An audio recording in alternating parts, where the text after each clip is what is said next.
everyone.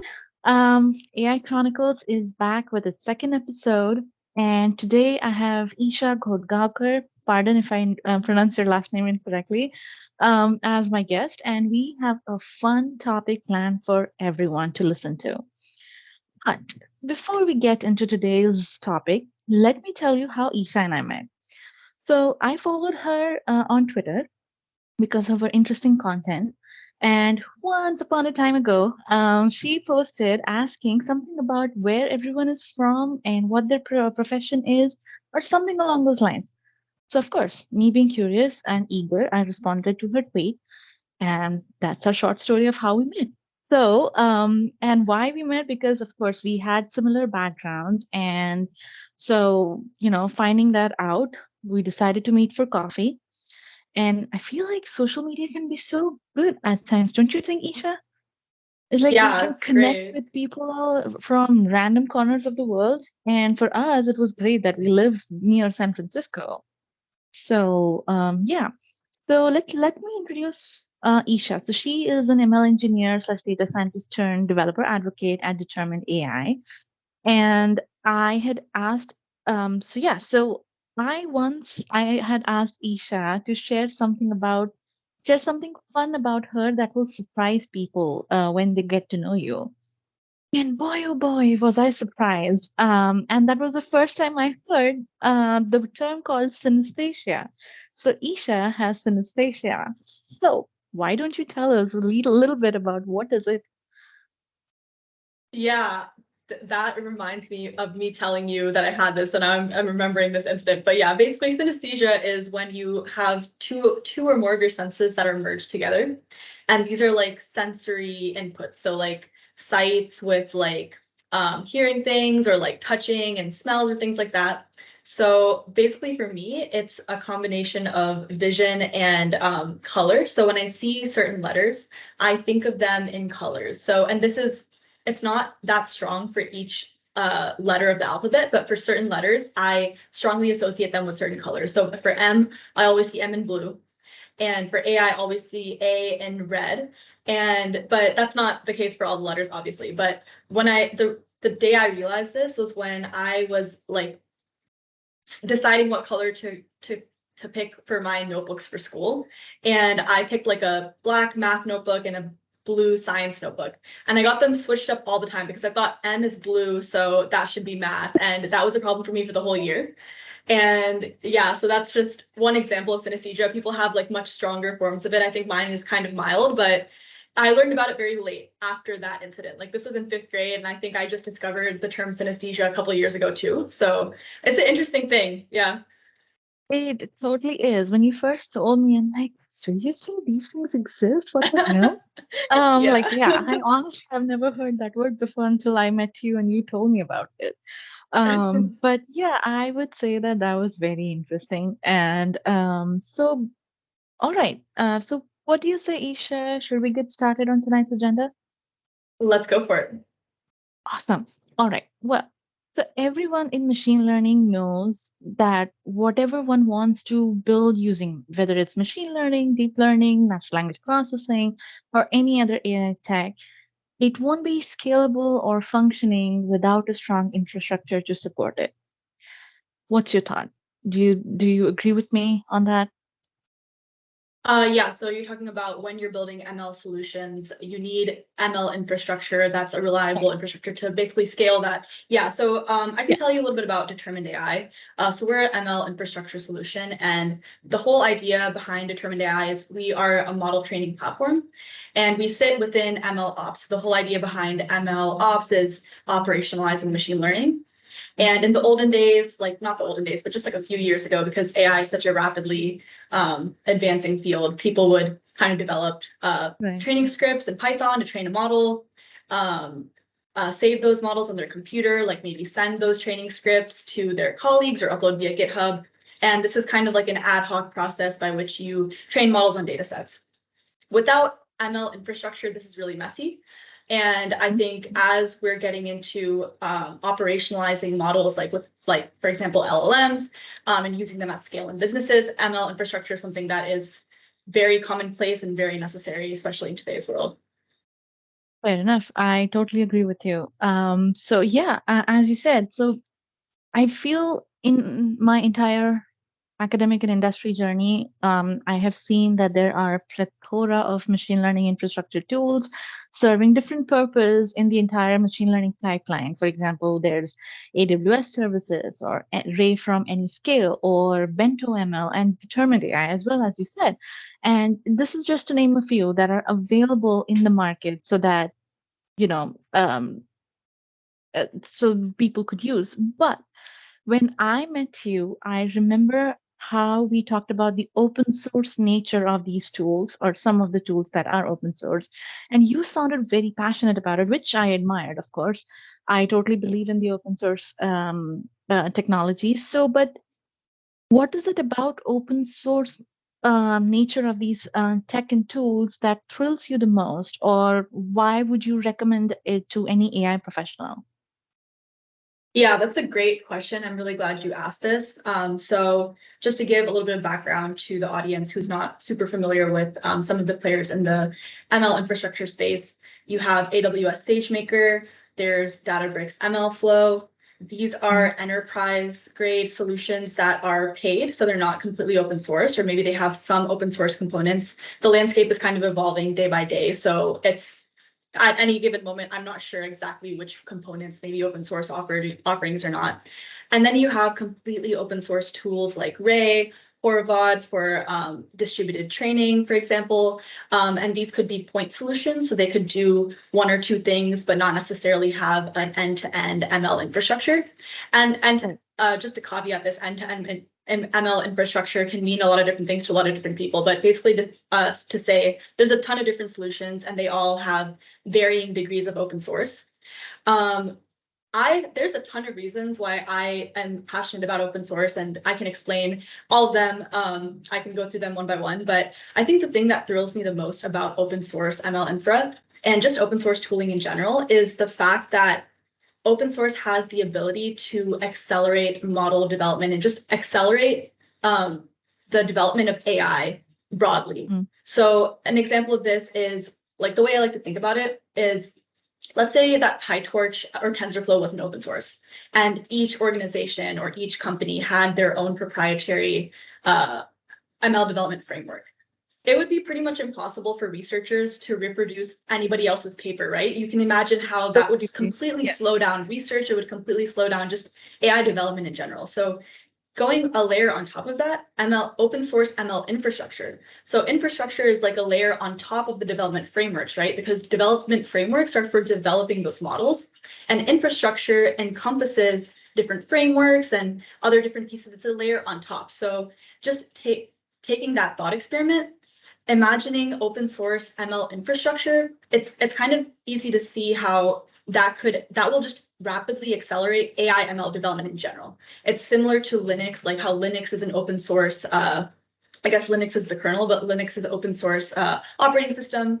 The whole Right. world runs on Linux. Like this is a common language. People can modify, distribute, adapt Linux. They have different distributions. So that's like one analogy.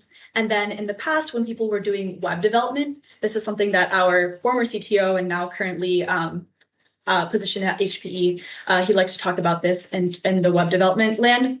There was the LAMP stack. That was the first open source stack to develop websites. And that rapidly accelerated web development too. So we have an example of this in web dev, in operating systems land, and now it's coming to AI ML. So a lot of people are betting that open source will just accelerate AI ML development. 100% agreed. And I'll take a pause there if you have any questions, because I can list out like 5 reasons why open source is great, like just No, this is trustworthiness and good. Yeah, no, this is absolutely good. And I'm actually happy that you started out explaining what the infrastructure is all about to so that it could reach all the audience. And just listening to you about how open source helped the entire AI community, I'm 100% with you on that. And honestly, yes, being I have worked as an industry professional, plus I'm at doing my PhD, so I understand the importance of open source. So, but yeah, please continue. I'm all ears. yeah, Cool. So I think one of the things is adaptability. So you can easily adapt an open source solution right to your needs. If you're, well, actually, let me start from the beginning. You asked, why would I recommend an open source tool to an ML professional? It's free. You don't have to pay anything. Like open I source tools are I free. think that's everybody. That's what everybody wants to hear, right? It's free. Right. So If you're a PhD researcher, if you're a yeah. student, even if you're just working at a company that hasn't invested in ML infrastructure and you're tasked with maybe leading the development effort there, something, where are you going to turn? You're going to turn to an open source tool because it's free. So that's great plus for it's basically accessible to everyone. I'd say the adaptability, so you can easily extend an open source tool. You can add whatever it's like open source contributions are always welcome for a well-maintained open source project. So that's a great reason.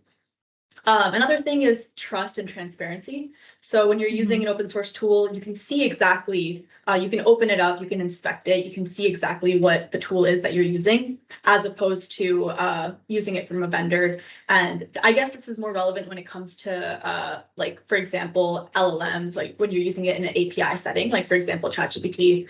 Nobody's able to inspect ChatGPT because it's closed off. So there's an angle of transparency there. Um, yeah, there's security, for example, is another good reason.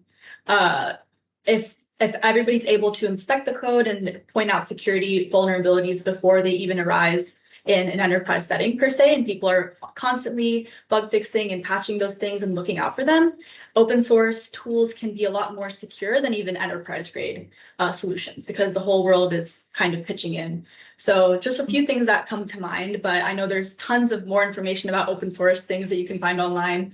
And Correct. people like have lists, tons and tons of Right. reasons why you should use open source, but those are the ones that are top of mind for me.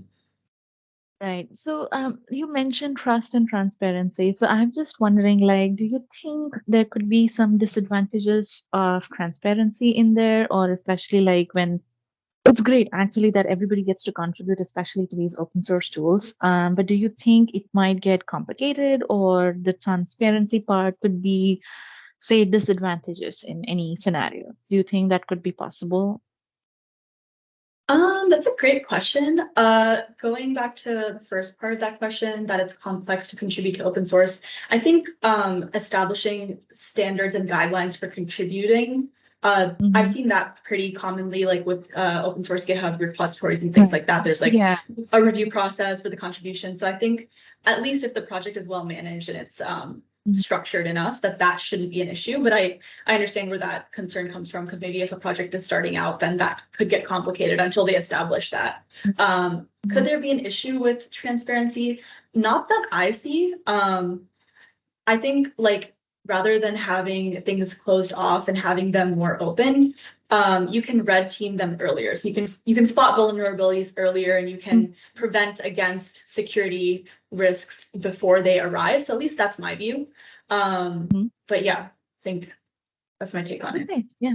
That makes sense. Yeah. So I guess like yeah, the constant monitoring and making sure that all the guidelines are straight, clear, up to date. I think that will definitely help the whole open source evolution. From what I understand. Awesome. So you mentioned or you talked a little bit about what Determined AI does as a company. So I was wondering, like, does your team or the company in general use any proprietary tools or any in-house ones? Maybe could you talk about one of them or any of them? Yeah, so Determined AI doesn't use any proprietary tools or in-house tools. We are completely open source. Even our secret sauce, quote unquote, is open source and completely open to the public. I can talk a little bit about one of the kind of secret sauces of Determined, which is our hyperparameter search algorithm. So one of our machine learning engineers developed this at CMU. There's a paper about it. It's called adaptive ASHA, or adaptive asynchronous successive halving algorithm. So Oh, basically what this does is it's like 3 layers. I don't know if we want to get into the details of it, but like the successive halving part kind of like starts a bunch of hyperparameter trials in hyperparameter search and successively halves them until it's left with the best one, basically like promoting the ones that are performing well. The asynchronous piece doesn't do that in a way where it starts all the trials at once and promotes them once they're all finished. It does it asynchronously. So As soon as there's enough information to promote some trials, it does that. So it's kind of more efficient. So kind of like asynchronous successive halving. And then there are different settings with which you can do this promotion asynchronously. And that's where the adaptive part comes in. So there's one more layer on top that starts random asynchronous successive halving algorithms and adaptively sets the settings with which it decides to promote. So there's like 3 layers to the search algorithm. And that could have been proprietary because obviously like this was developed in a research setting, and this could have been, I think some companies would choose to have this as like a proprietary hyperparameter search algorithm, and that would give them a competitive advantage. But ours is all free and open source. So I just think that's one cool thing. We do have some proprietary. So Determined is part of Hewlett Packard Enterprise. They offer a enterprise version of Determined. That enterprise version doesn't have any different features or anything. The enterprise features are basically role-based access control, support for Slurm, and high performance computing. But at the core, the technology is pretty much the same. So great reason to use Determined. Not to shamelessly plug. Hey, shameless promotion wherever you go, that's totally acceptable.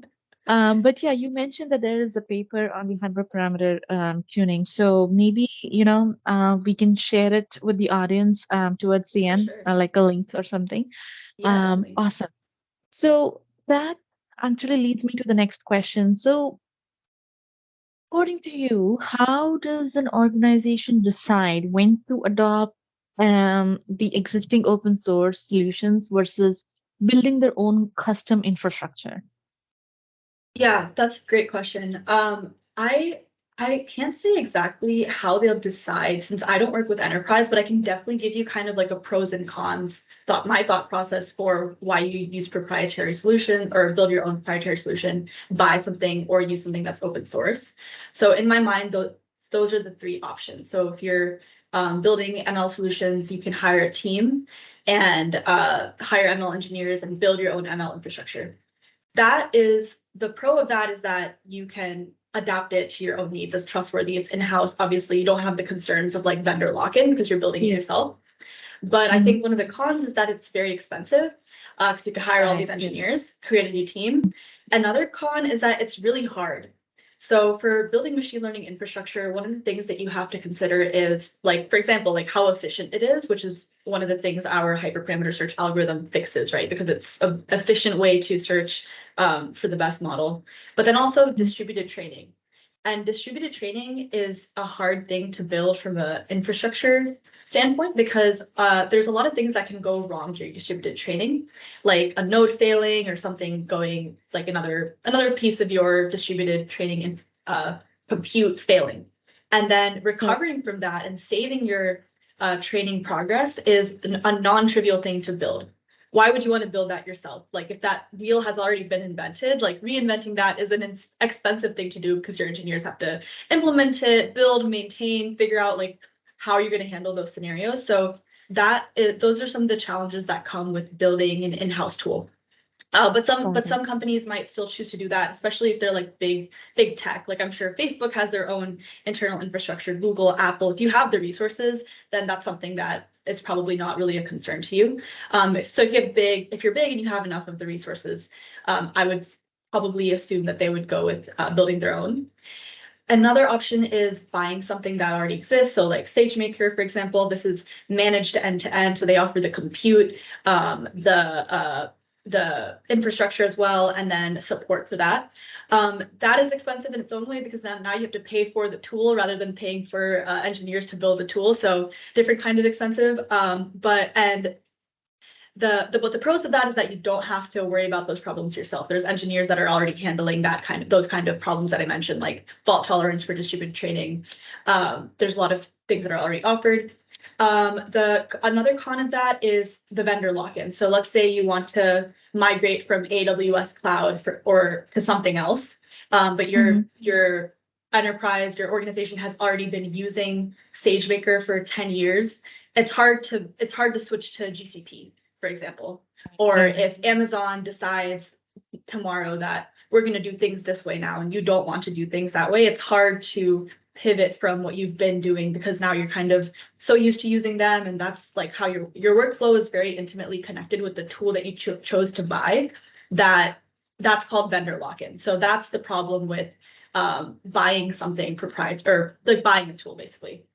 So I think open source is the third option, and it solves a lot of these problems from both sides. So open source is free, first of all, so it's a lot cheaper than building or buying. It's still adaptable because you can introduce new features, you can request new features. There's all these communities around open source tools that listen to the user. And I'm a developer advocate, so I know this. Like, we are a user first project and company. So if you have any issues with the open source tool you're using, it's very easy to just talk to the developers and get that requested. So that's one thing. What else? Yeah, another thing is that I didn't mention is like security of your data. So sometimes if you're running some government customers or like people who are working in the medical field want to keep their data secure. So with buying a solution, one of the problems is you might be sending your data to a cloud. You're not sure what they're doing with that data. If you're using an open source tool that can run on your on-prem hardware, that might not be a concern. You can kind of choose to keep your data on your own hardware and use open source infrastructure on top of that. So that mitigates that concern as well. Is there anything I'm missing? Yeah, so I think that's kind of like the pros and cons. Like, it's expensive in one way or another, and you lack control in some ways. But I think with open source, you do have the control. It's not as expensive, so it kind of is the best of all solutions, in my opinion. And so if you're a smaller organization, you're not necessarily tech. So like Vertical is who are tech adjacent, but they're just using tech to do something, like a biotech company who is doing drug discovery, like automotive company that's building like they're building vision for their cars or something like that. I think those industries also would benefit from an open source solution because they don't have to invest so much money right away to buying something. And they don't necessarily have the expertise to even hire a team that could build an ML infrastructure in-house. So I hope that gives you kind of a picture, at least in my mind, where all of these things fit together. Yeah, thank you so much. And trust me, I've never been like a huge part in the ML infrastructure side because my interest lies elsewhere. But listening to you talk about these, the pros and cons, it just gives me a good idea of how it works especially for an ML infrastructure team to decide whether to go open source, build your own model. It's like everything has a list of pros and cons. It just depends on how you weigh it and what your priorities are. So I totally understand, and thank you for sharing all that. So this is something it's one of my favorite questions to ask. So what do you advise to people who want to get started in machine learning ops or ML ops, basically, whether, any basics or any tools that you would suggest or kind of projects to work on? If you can talk about it briefly, that would be, yeah. Yeah, great question. So I honestly got started with ML ops after joining Determined, or as I joined Determined. This is my first experience working with ML infrastructure tools of any kind. The reason I joined Determined actually was because I see the need for this kind of thing for somebody with my background. So I was doing like research at a company for this, and also in school, but I had never really worked with like ML infrastructure. I was kind of doing the thing that I told you about before, developing Python scripts. So this is a great question. I think for somebody who's interested in ML ops, that means they've already kind of seen the need for operationalizing machine learning. So making their experiments more reproducible, maybe making their data pipelines more reproducible, and then maybe thinking about when it comes to serving the model. So I would recommend getting started with some kind of, it doesn't have to be Determined AI, but some kind of ML infrastructure tool that would make your training workflow more reproducible. So this can be, I can't think of an open source solution that's not Determined for this, so I'm going to shamelessly plug again. Try out Determined for your model training, for your model training projects, basically. Try out any open source tool for standardizing your data pipelines. Pachyderm is one example. That's another shameless plug. HPE's other acquisition. We're working on like joining together Pachyderm Determined and making that seamless integration, but there's tons of other things you can use. DVC is one of them for data pipelines. So just look around for a tool that can streamline your development process in the machine learning side. So just to make it more reproducible, I think the reproducibility is key. And that is like the foundation of machine learning. Like in order to operationalize a model, it needs to be like a reproducible development process. So just look around for some tools that beyond your development framework, like PyTorch, TensorFlow, to see what you like and experiment with them. Yeah, I think for the ML ops piece, because for model training, I use like, I know Hugging Face is really popular. They offer lots of intro. Absolutely. Yeah. And I bet everybody familiar with Hugging Face at this point. I think. Right. Yeah. Yeah. And I think, yeah, in my personal experience, I've always like, whether it's a tool or like the bottom up approach usually have like you have the tool, you start working with it, and then you go into deep, like, okay, this is what it means. Like basically just working on projects or yeah, using these tools before, going into theory, I guess that always helps. But yeah, thanks so much for sharing those resources. So lastly, do you recommend, especially now that we talked about like how one can get started into MLOps or how to use these tools or such? So, do you recommend any particular resources or communities, especially that would benefit all the AI practitioners to learn or just stay up to date about the topic, given that technology is changing like every blink of an eye? So, yeah. Yeah, that's also a fantastic question. There are so many communities that I cannot even keep track of them. One thing that comes to mind is an obvious one, the ML Ops community. I think that's a huge one. Yeah. I know you're part of it It's a too. pretty huge one. Yes, yes, yes. Do you know how many Yeah. members there are? I think it's in the tens of thousands, but I don't remember the exact number. The only thing I know is that MLOps community, they do a lot of different things. Like I have participated in one of their hackathons. So and I think they have like different area wise or location wise communities too. I Yeah, believe that's a so good too. suggestion. I think, yeah, I think there's several different chapters, but there's one common Slack workspace, I believe. So I think joining that, we can definitely share the link too. I think that's a great resource. They organize meetups, like you said, hackathons, etc.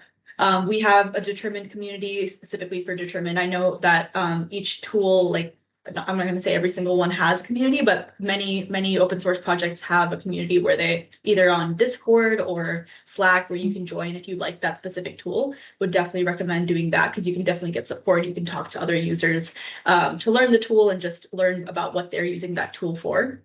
On Reddit, I recently joined Reddit. There's a lot of good information in the machine learning subreddit.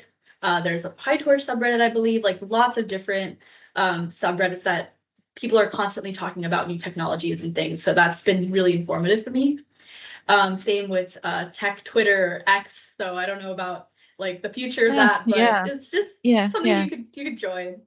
But yeah, I think that's what comes to mind for me. Mhm. Yeah.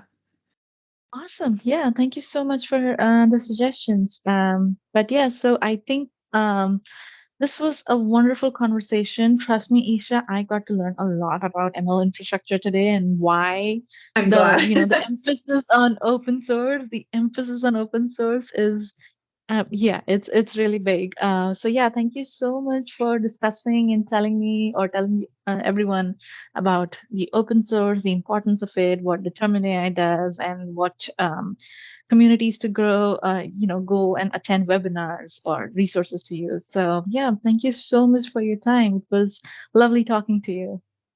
Thank you so much for having me. It was great. It was really fun. I enjoyed it. So I'm thanks. glad to hear that. Thanks a lot.